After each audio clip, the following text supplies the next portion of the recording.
Right here.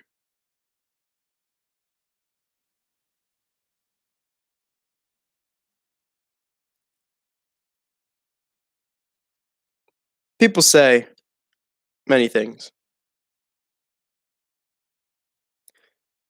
I, being one of those people, have said that Nikki Cross is a individual that seems easy to beat. We've seen her take on Charlotte Flair in a beat the clock. We've seen Nikki beat Rhea Ripley in a beat the clock. We've seen Nikki Cross beat both women in single matches.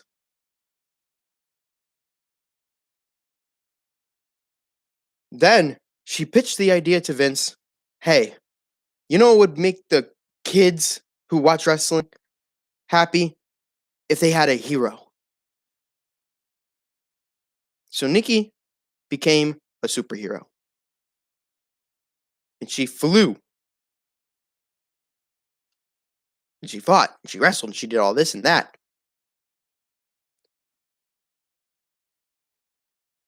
And what happened was that she entered the Money in the Bank ladder match. She won the contract. And now, am I lagging? Hopefully I'm not lagging. Because I don't want to have to, pull out the LAN cable and fucking plug it in here. It'll probably be a better choice. All right. So,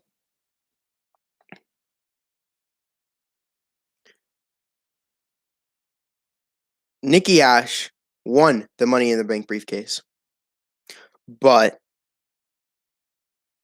she didn't waste any time because the next night on Raw, she did it. She cashed in and she won. She won. She cashed in her Money in the Bank briefcase and she beat Charlotte Flair. She pinned Charlotte Flair for the Raw Women's Championship.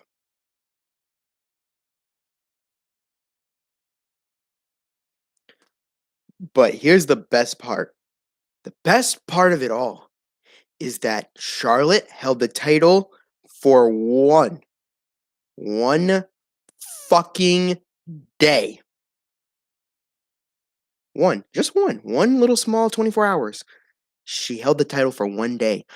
And the only reason that they put the title on Charlotte Flair was to make sure that she had more title reigns. So she is now an 11-time women's champion. 5-time Raw, 5-time SmackDown, 1-time Divas champion. And the only reason was to literally make her reign go up. It wasn't because she was, it wasn't because of fucking her daddy.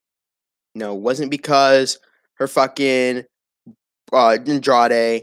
It was because they needed more title reigns. So we'll get to that soon when I talk about it.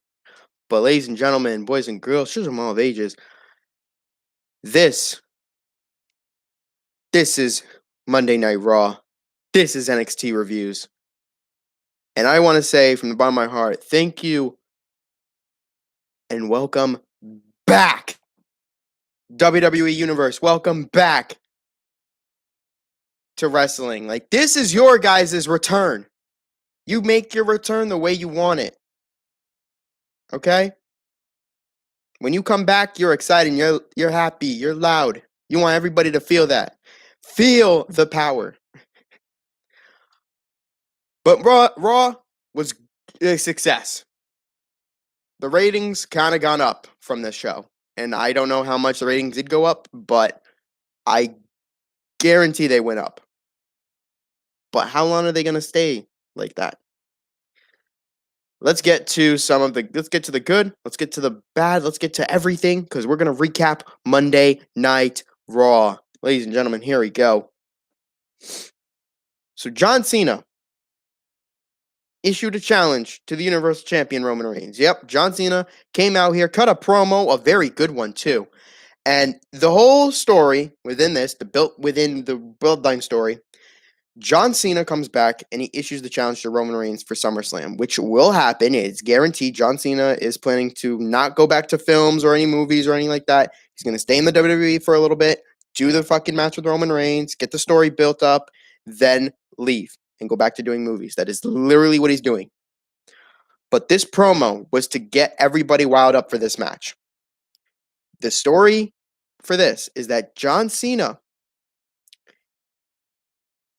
comes back to get the crowd pumping, cheering, and it's this and he talked to the character. You know, the characters, you like the character.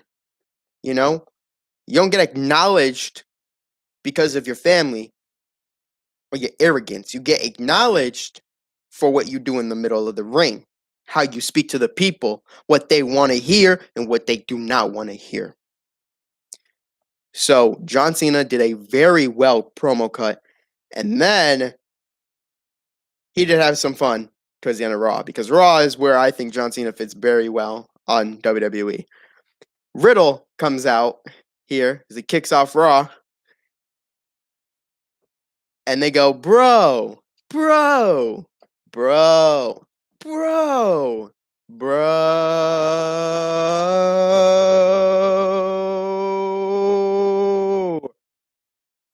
That is awesome. That is awesome. Cena's back. He's enjoying it. But John Cena's not done with Roman yet. And John Cena, he's going to be heading over to SmackDown, and he can't wait to see you there. So John Cena is going to be heading over to SmackDown to confront the Tribal Chief himself, the head of the table, Roman Reigns. And my God, John Cena, you're dipping your feet into some dirty water, deep water here. But that didn't stop us with Riddle. We're not stopping yet. John Cena, obviously, since he's going to be heading over to SmackDown, he leaves the ring, and we get the Viking Raiders coming out. We got the Viking Raiders and Riddle taking on AJ Styles, Almas, and John Morrison. I thought this was a great way to open up Raw, get the excitement, get everything here. And yeah, this match is a great match to start off. I think it's a good match to start off here, especially with Riddle out here already. You might as well get the match started, right? And honestly, I'm reviewing Raw and NXT because I just feel like, I'm just going to do this because, like, come on. Everybody's watched Raw, but watched NXT. I want to see the review of it, but it's getting on it's an opinion I have for this, And again, if you guys have other opinions, honestly, leave them down in the comments down below. But Riddle and the Viking Raiders defeated AJ Styles, Almas, and John Morrison. And now the Viking Raiders will get another tag team title match, not to excuse the fact that we're going to get, I guess, another match next week. But I forget what other match it was. I just trying to think. I know we're getting a Raw Tag Team Championship match. I forget. I really forget what other match is going to happen. But I just know the Raw Tag Team Championship match will happen next week. So Randy Orton is going to be returning some way, somehow, because we need to have RK Bro versus AJ and Almas at SummerSlam, and then have them win the Raw Tag Team titles, because, my God, it's going to be fucking amazing. I'm going to love it, every last second of it. I do need to explain, though, how this is going to work. Since SummerSlam is on a Saturday, it's my mom's birthday, and I usually do Talking Logic podcast on Saturday. Well, my dearest friends, we are going to be looking, and we're going to be doing the Talking Logic podcast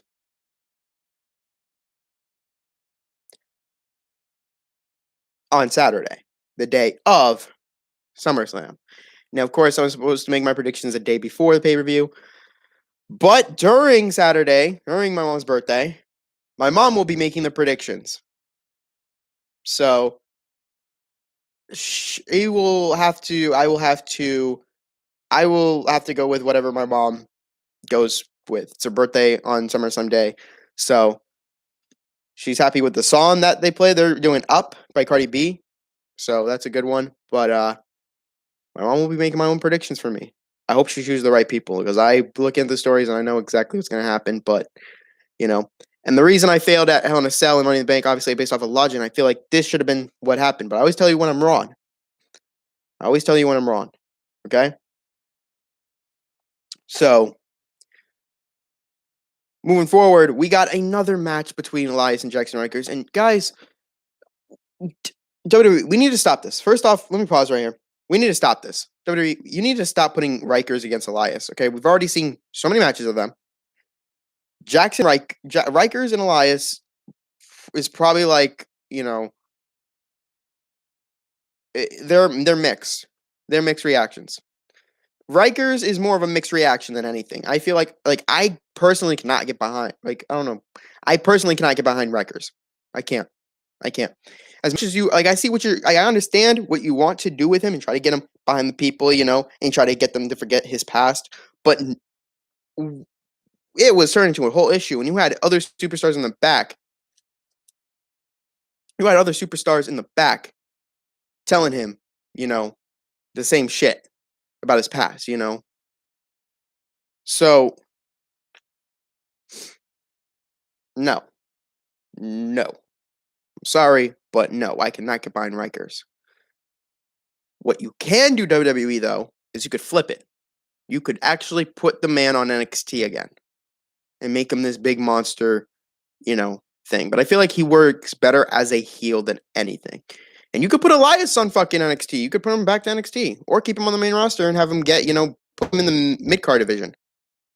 Maybe put him, he's on Raw, so put him in the mid-card and put him where, 24/7 championship is, I guess. I don't know. And speaking of that, we'll get to that right now because Jackson Rikers defeated Elias in the Symphony of Destruction match, which I don't know when the last time we had that match, but it was suplex to a table. And yeah, just a bunch of craziness.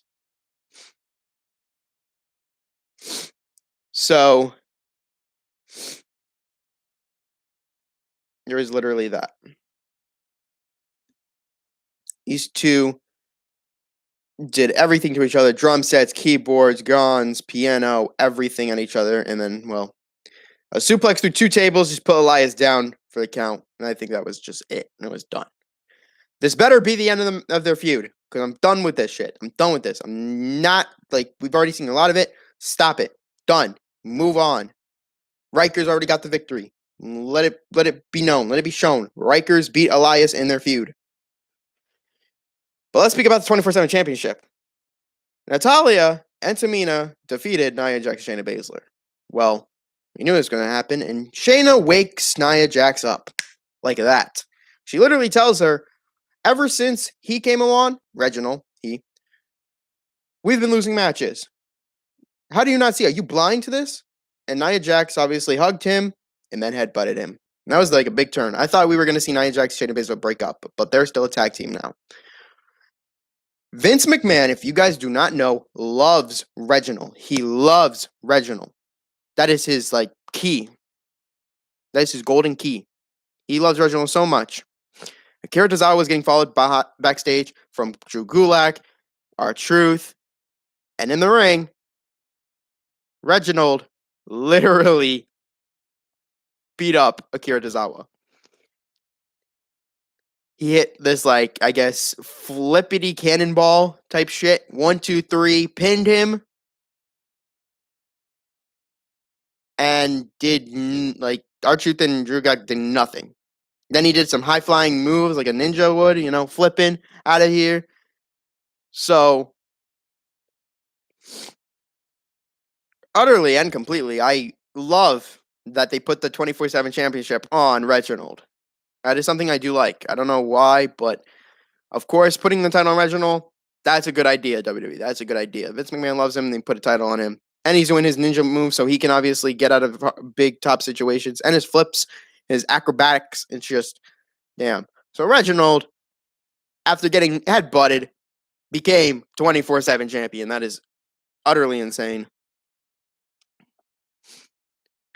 I don't know, man. He's got a target on his back, though. Got a target on his back. We then got a championship contenders match, which means, if you guys don't know what the fuck that is, a champions contendership match is basically you go one-on-one with the champion, and if you defeat the champion, you become number one contender, or you'll get a proper title match in the future. And we didn't get one of those, we got two of those. I'll explain after. But Sheamus beat Humberto Carrillo. That's all you need to know. But another thing you need to know is that SummerSlam, you will see the United States Champion Sheamus take on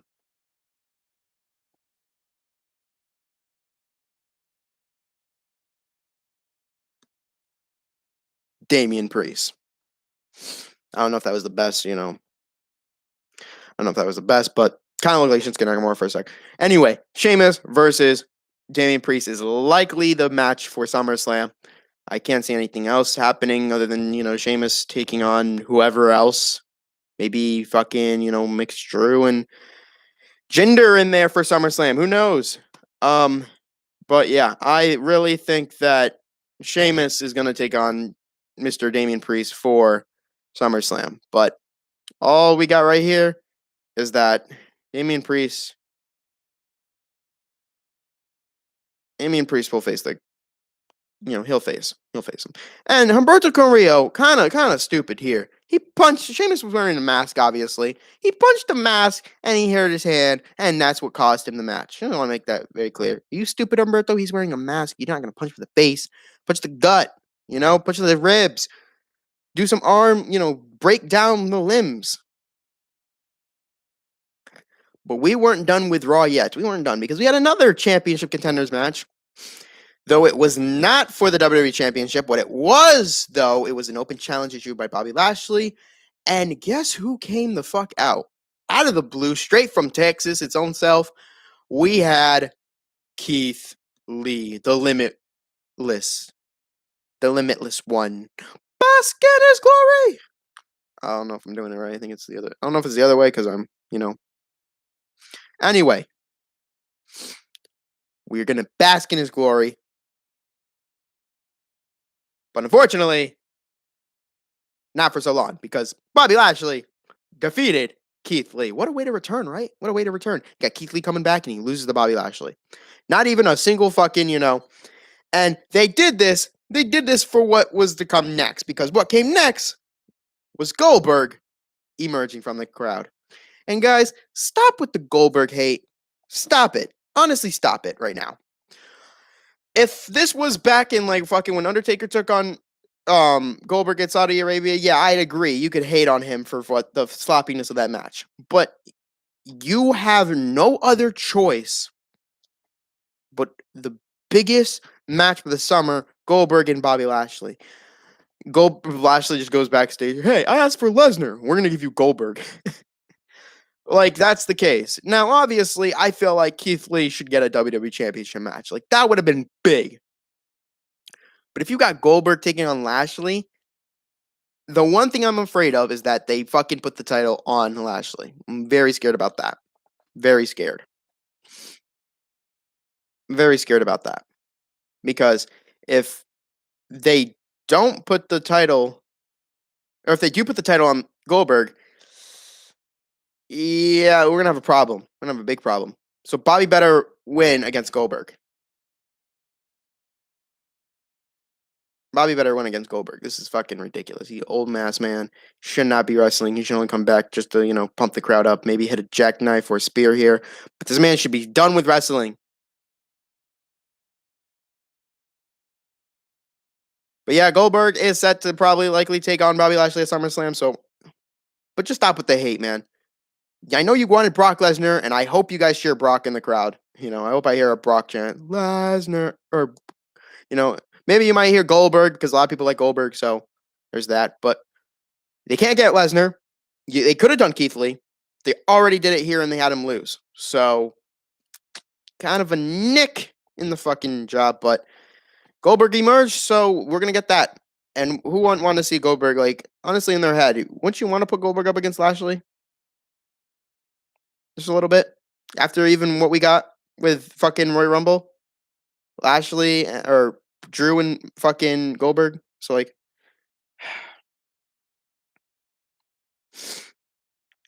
and Goldberg said, I'm next. So, yeah, I guess Goldberg is going to take on Lashley. Set that happen, boys. Set that happen. Then I want to talk about the surprising of this. I want to talk about the surprising match here. It was Karrion Kross debut. Karrion Kross took on Jeff Hardy with the return of No More Words. Time is coming, gone for you know the song. I'm happy that they came back with Jeff Hardy's No More Words theme song. It was the greatest thing ever happened. I loved it. It was exciting. The one thing I did not like, though, was Killing the Killer. I mean, Karrion Kross was this big, dominant fucking guy on NXT, right? Shrug it. Karrion Kross is a killer. Okay? Karrion Kross is a big man on the gold brand. He's defeated all the chumps. But now he's playing with the big boys. He's playing the big leagues. That was just the minor leagues. Now this is the big leagues. And he loses his debut match. He loses against Jeff Hardy. This point, at that point right there, when you put Karrion Kross up against Jeff Hardy, you booked yourself into a corner. WWE booked themselves into a corner. If you wanted to, you could have done Karrion Kross taking on somebody else. You could have literally chose somebody else. You could have done Ricochet. You could have done Karrion Kross versus Ricochet and had Ricochet lose. After what he went through at fucking Money in the Bank. But no, you made Karrion Kross lose to Jeff Hardy. Now, no doubt in my mind, Jeff Hardy, great wrestler, and thank God you gave him a victory because he needed it. After the weeks of not being elevated, not being fucking, losing. He pinned Karrion Kross with the most devastating move of all sports entertainment. I guess you could say the surprise roll-up. But he pinned him, and he did a dirty pin because he put his foot on the ropes. Referee didn't see it, and yeah, that's what happens when you come to the big leagues. You get fucked over. But the reason Kross lost was because Vince McMahon does not approve of NXT. So they made Mr. Karrion Kross, the NXT champion, look like a fucking idiot. But Jeff, thank God you got to win. But now Kross issued a warning to all of WWE that sooner or later everyone will fall and pray. Oh, God. So just him saying that right there, you already know what's going to likely happen. And I'll talk about when I get to NXT reviews. But we need to talk about, when I get to the NXT part, we need to talk about Rhea Ripley and Charlotte Flair in their Raw Women's Championship match. Rematch. There is no point, and I want to make this very clear to WWE, there is no point on putting the title on Charlotte, especially if you wanted to give her more reigns. We've already seen the bullshit you did with Charlotte and Sasha Banks. You guys remember the time when they had to go back and forth with the titles? Oh, one title here. Oh, another title. That was literally to build up Charlotte's fucking reign as championships. Yeah, we understand that. But there was no point in putting the championship on her. I love Rhea Ripley, and she should have stayed champion. Then what you could have done is build that. If you wanted Charlotte to fucking, win here, you could have literally had Charlotte win the title on Raw. Rhea Ripley gets back up and attacks her. And then you have Nikki Cross come in and pin her for the championship. But no, this match ended in a disqualification. At least there wasn't too many disqualifications. 2 distractions, I guess, but not that many disqualifications. Thank God, though. But WWE then went WWE. and they made Nikki Cross come out. Because afterwards, after the qualification with the championship in Charlotte's hand and hitting Rhea Ripley went on the attack, beat up Charlotte with the Riptide, and then Nikki Ash came out, fucking ran down here like a superhero she is. Rhea got Charlotte back in the ring before leaving. Nikki hopped up on the apron, gave the referee her Money in the Bank briefcase, climbed up to the top rope. The bell run. Charlotte got back to her feet. Crossbody. 1, 2, 3. Nikki Ash is your new Raw Women's Champion. And my God, my fucking God, WWE. You really wanted her to become champion. How long? I want to make this very clear too. How long do you guys think WWE is going to keep Miss Nikki Ash Raw Women's Champion? I don't think that she's going to be champion for so long. I guarantee you put the championship in, I guarantee if you put Charlotte up against Nikki Cross next week for the title, Charlotte wins. Just to make her a 12-time women's champion, just to get her reigns up. You want her to beat her dad's reign, do you? Well, this ain't the way to do it. There was no point in having her hold the title for one fucking day if she was going to lose it on Raw. Rhea Ripley should have retained at Money in the Bank if that was the case. WrestleMania even said too. He said he already explained the reason why WWE was fucking, making Charlotte win. And the reason Charlotte won, she won because of her fucking reigns. She needed more reigns. I think that's the dumbest fucking thing ever. It shouldn't be about her fucking reigns. If she wanted to get more reigns, you have her defeat Rhea the next fucking day on Raw. Then have Rhea get all pissed off. Make her the heel. Okay? Turn it around. Make her the heel. Have her attack Charlotte, which she did do, and Nikki Ash cash in and win. I would have respected it more that way. But no, just because Nikki Ash had become Nikki Cross before, and then fucking, did this and that, beat Charlotte, beat Rhea, and then we get to this point, now we look back and see how it made sense. So, I take back the fact that the Money in the Bank made no sense. It did make sense, but what the hell? This was ridiculous.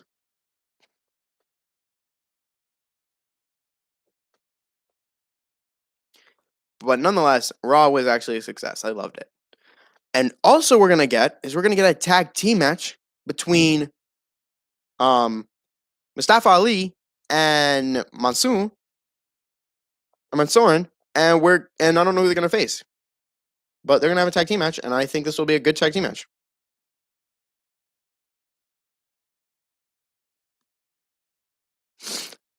But my God. Now I'm wondering when Big E's going to cash in. We already had Nikki cash in the Raw Women's Championship, so Big E should cash in on either Bobby or Roman, but more likely Bobby. But yeah, Nikki Ash is your new Raw Women's Champion, and well, she got it because of her new gimmick. She skyrocketed to the top. But that women's Money in the Bank match made 6 women. And I meant to say, I wanted to point this out. I meant to say, I got a little bit confused with the people in the ring. So, obviously, I knew that Alexa Bliss was out of the ring. I meant to say they made Zelina Vega look like a fucking idiot. Okay? I think I said minus her fucking in-ring because she's been out of the ring for a long time. What I meant to say was that, yes, they made her look like an idiot too. But Alexa Bliss wasn't the only one because didn't look like an idiot because she was already on the floor. The biggest idiot in that match was Asuka. I watched the replay. Asuka literally went the fuck up, saw Nikki Ash fucking looking at her, grabbing the briefcase, and did nothing. So, there's that. But, what are you going to do? What the fuck are you going to do? Like, what's next for Liv Morgan, though? Like, here's the fucking thing. Liv Morgan, I thought, was on her way out of the WWE after they got rid of Ruby Riott. But then I was like, you know what? Okay, maybe WWE got something planned. Maybe they're going to make her Money in the Bank champion, or winner. They're going to make her Money in the Bank, have her cash in, maybe win the title. Nope.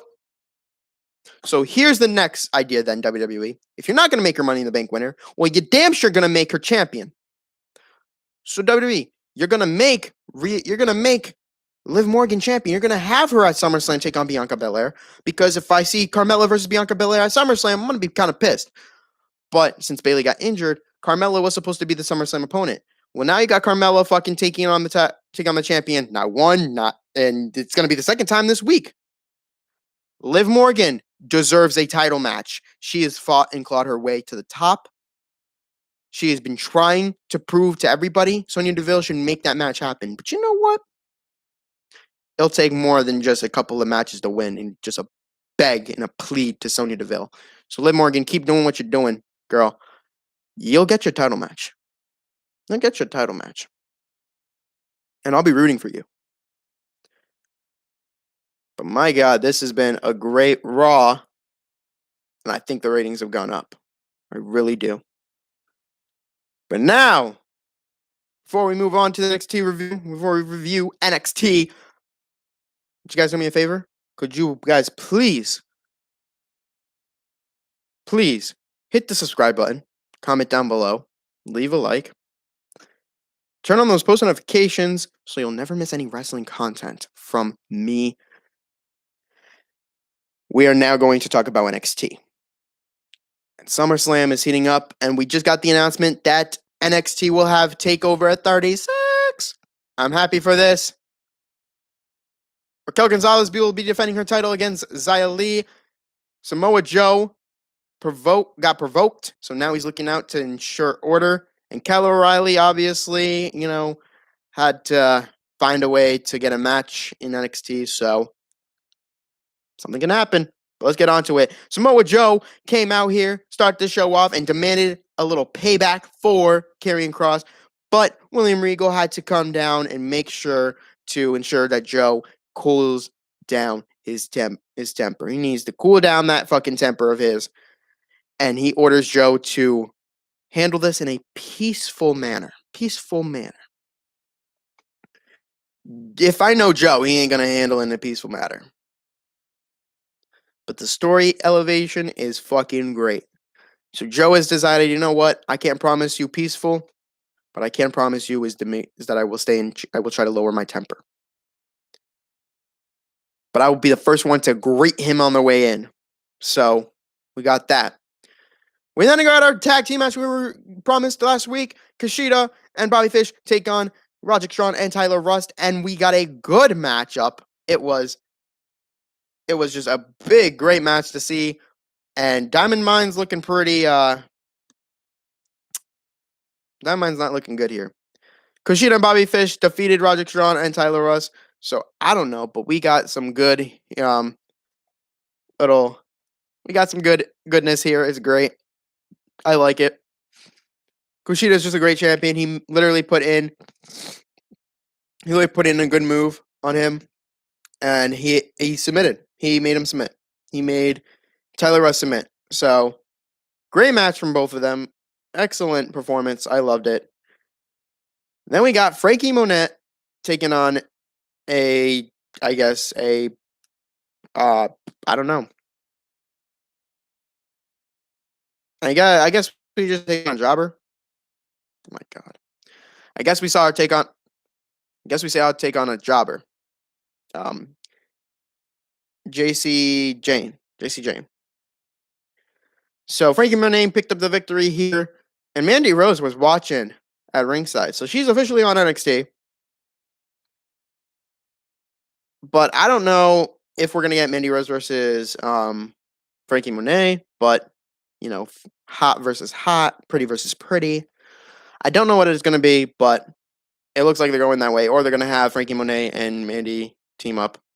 It'll be kind of like Dana Brooks and fucking Mandy, but anyway, it doesn't matter. Anyway, we got on to a match that was going to happen a little bit here, and it was Kyle O'Reilly taking it on Austin Theory, because of Austin Theory's loudmouth tactics here.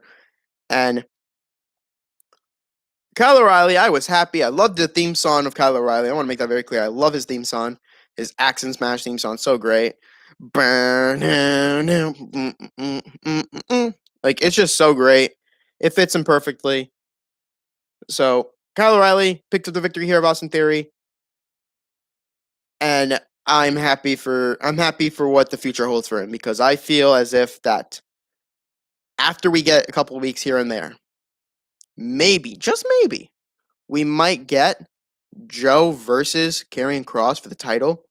They William Regal strips him of the title, and then we get to see a new champion unfold. We get to see Kyle O'Reilly take on Adam Cole for the NXT championship. So hopefully we get some goodness out of here. But I want to see something else. Oh my god, I'm lagging so bad.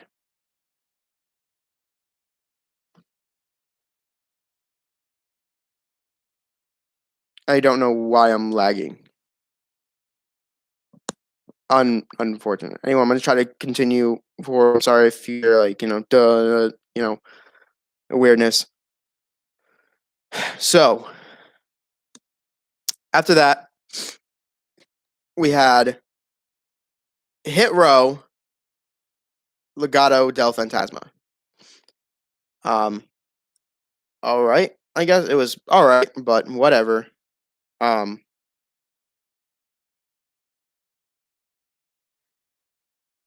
I think we're gonna get. I feel like we're gonna get these two fighting each other at some point.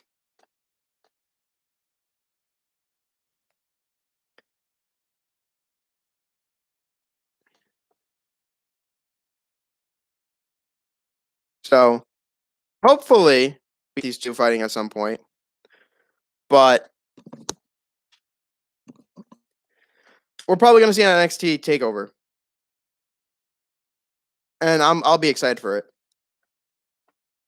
Santos Escobar versus fucking Swerve for the NXT North American Championship. Like, that's good. Then we got Odyssey Jones defeating Andre Chase in the first round NXT Breakout Tournament match, and I am behind Odyssey Jones. It's great. Nation of Domination type outfit. You guys remember back then with the, Nation of Domination. It was so good. Drake Maverick then took on LA Knight after a little, Drake Maverick trying to be a friend, trying to help out his buddy Cameron Grimes, who's the butler, But LA Knight didn't want any of that because he is LA Knight. I can't believe I lagged all that. Anyway, Drake Maverick picked up a victory with a surprise roll-up, the most devastating move in all sports entertainment, against LA Knight. But towards the end, LA Knight went on the attack. Grimes tried to take him off, but Grimes was ordered to punch Mr. Maverick, in which he did, and he felt very bad about it. So,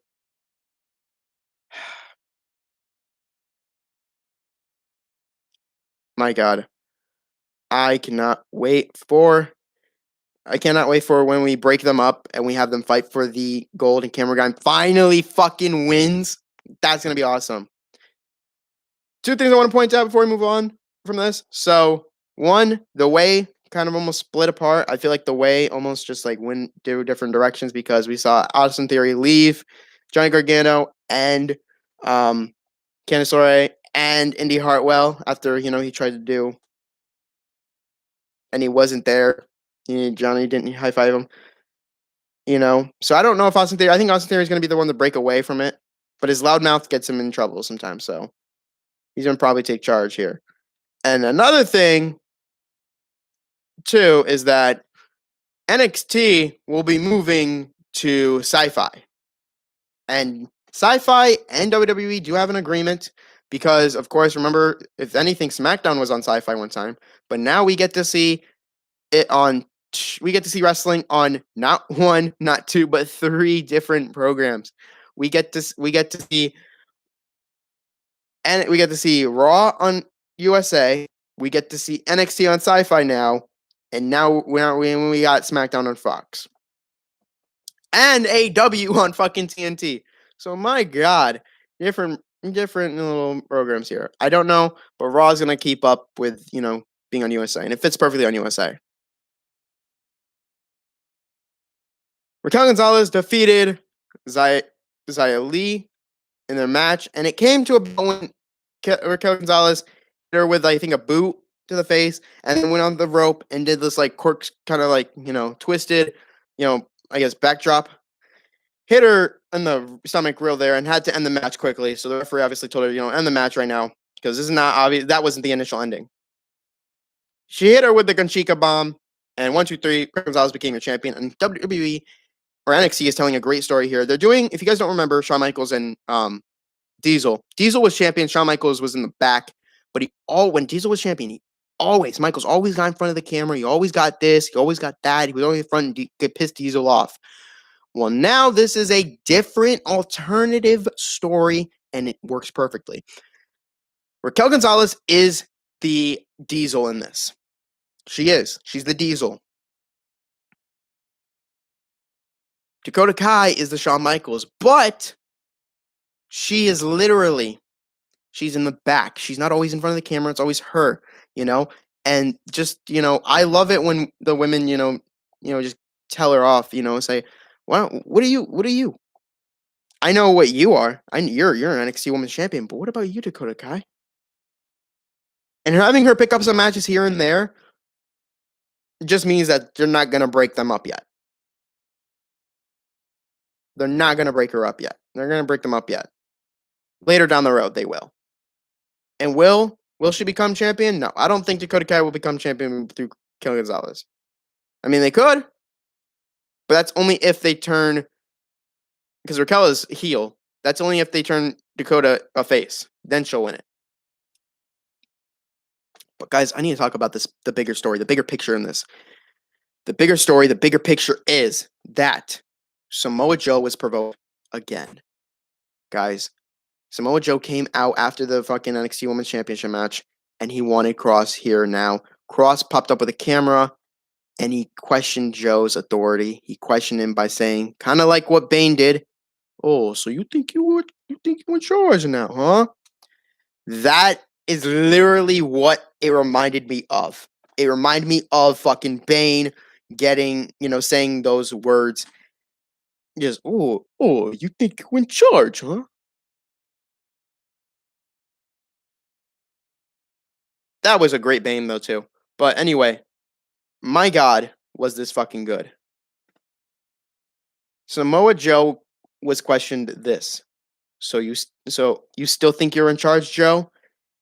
The camera pans down with obviously Karrion holding it, and it pans down to an attacked, a beaten, it looked like unconscious, but it's still conscious, William Regal. So, my God, Joe came out of his way and went to help William Regal.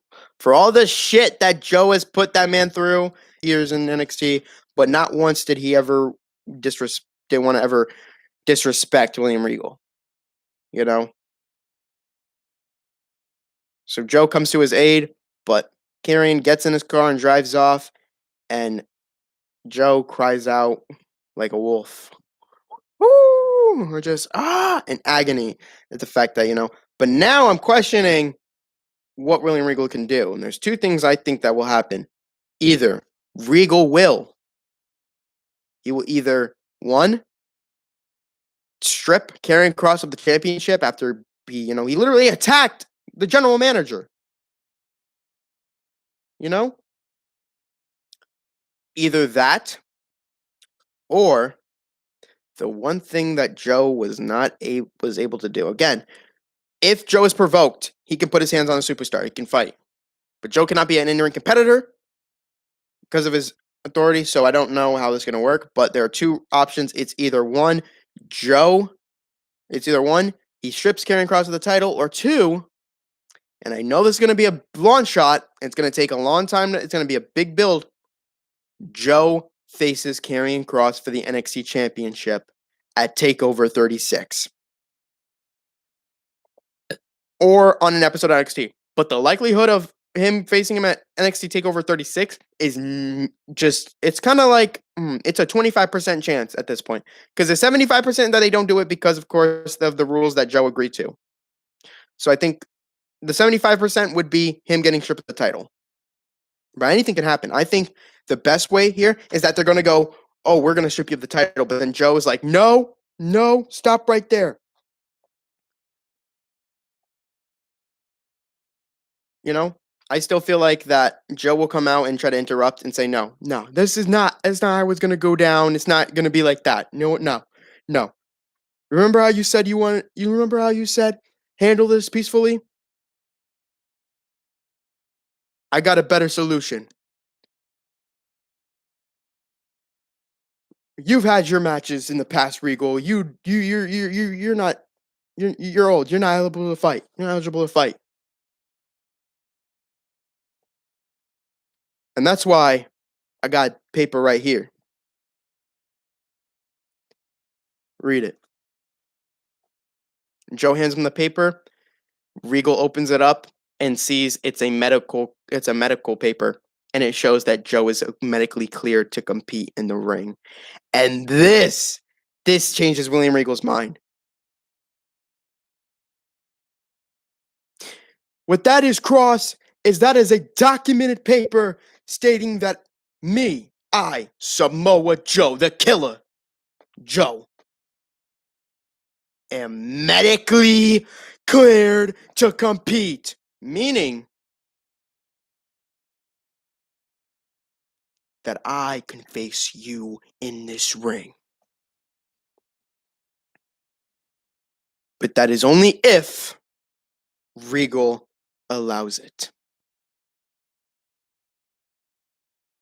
And Karrion Kross is scared. He's not scared. He's obviously angry, but he becomes worried. That's one thing I think Karrion Kross will be, is worried. When and if that happens, William Regal will let it slide. He'll let it happen. Karrion Kross.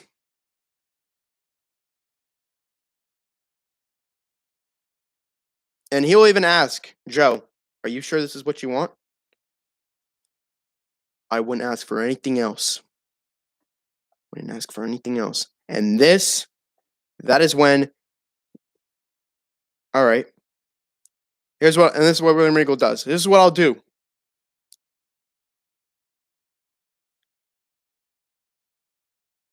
At NXT TakeOver 36, it will be the Killer. It will be the NXT champion, Karrion Kross, versus Samoa Joe. But Joe, you are not allowed. You are unable to put your hands on Kross. If you put your hands on him at all, you can kiss that NXT title match at TakeOver goodbye. You can kiss your match goodbye. And Karrion, same goes for you, but instead of the match going away, it'll be your title.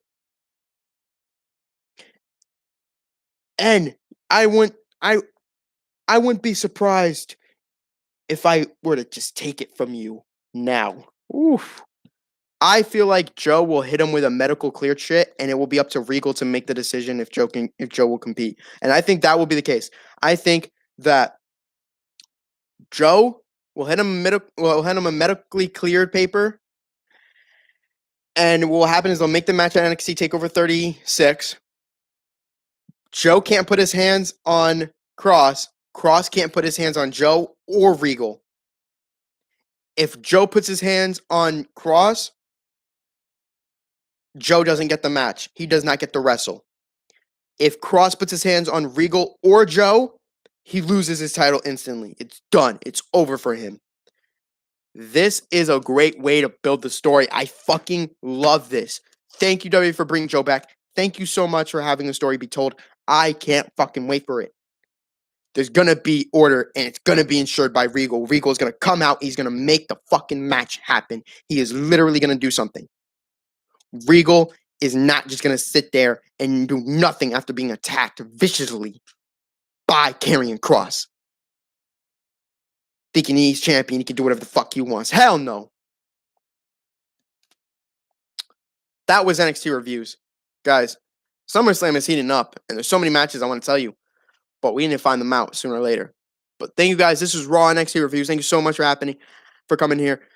Don't forget to hit the subscribe button, leave a like, comment down below, and turn on the post notifications so you'll never miss any wrestling content from me, Logical Predictor.